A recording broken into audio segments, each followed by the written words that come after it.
سرگرم انقلابی رہنما مجاہد قاضی شہید آیت اللہ سید علی حسینی خامنہئی شیر کی طرح جیے اور علی کے شیروں کی طرح شہادت کے مرتبے پر فائز ہوئے۔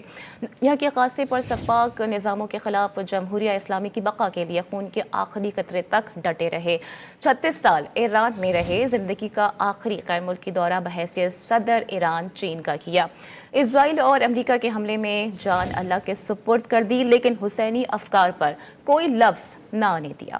عزت سے زندہ رہنا ہے تو اسوہ حسینی پر کاربند رہنا ہوگا۔ ہم امام حسین کی طرح وقت کے یزید کے سامنے ڈٹے رہیں گے۔ ہم امریکہ کے یزیدی حکمرانوں کی بایعت کبھی نہیں کریں گے۔ یہ الفاظ تھے اس مرد مجاہد کے جو اکیلا تھا لیکن ڈٹ کر باطل قوتوں کے سامنے کھڑا رہا۔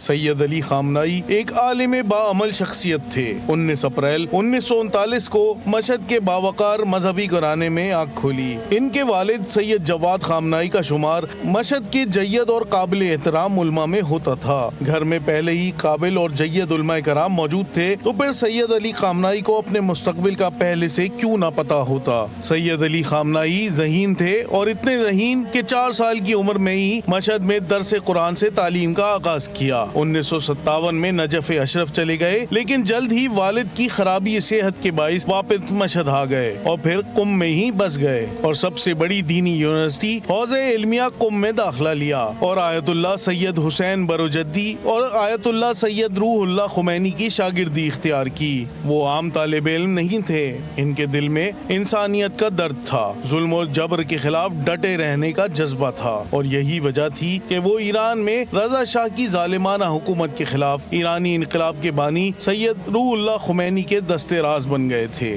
شاہ ایران کے دور میں متعدد بار انہیں پابند سلاسل کیا گیا، لیکن وہ جد و جہد سے باز نہیں آئے۔ 1979 میں ایران میں انقلاب کے بعد آیت اللہ علی خامنہئی اہم عہدوں پر فائز رہے، جن میں پارلیمنٹ کے دفاعی کمیشن کے نمائندے، اسلامی انقلابی گارڈز کے نگراں اور قومی دفاع کے نائب وزیر کے اہم عہدے شامل ہیں۔ آیت اللہ سید روح اللہ خمینی نے آیت اللہ حسین منتظری کے استعفے کے بعد آیت اللہ خامنہئی کو تہران میں امام جمعہ نامزد کیا۔ 27 جون 1981 کو آیت اللہ خامنہئی پر انقلاب مخالف تنظیم مجاہدین خلق نے قاتلانہ حملہ کیا۔ ایک ٹیپ ریکارڈر میں چھپایا گیا بم ان کے قریب پھٹ گیا، جس سے ان کا دایاں بازو زخمی ہو گیا، تاہم وہ بال بال بچ گئے۔ سید علی خامنہئی 1981 میں ہی ایرانی صدر محمد علی رجائی کی شہادت کے بعد صدارتی انتخابات میں 97% ووٹ لے کر ایران کے صدر بنے اور پھر ایرانی انقلاب کے بانی رہنما سید روح اللہ خمینی کے وصال تک ایران کے صدر رہے۔ 4 جون 1989 کو آیت اللہ سید روح اللہ موسوی خمینی کے انتقال کے بعد وہ ایران کے سپریم لیڈر بنے اور اپنی زندگی کے آخری لمحے تک آیت اللہ خمینی کے لائے گئے انقلاب کے محافظ بنے رہے۔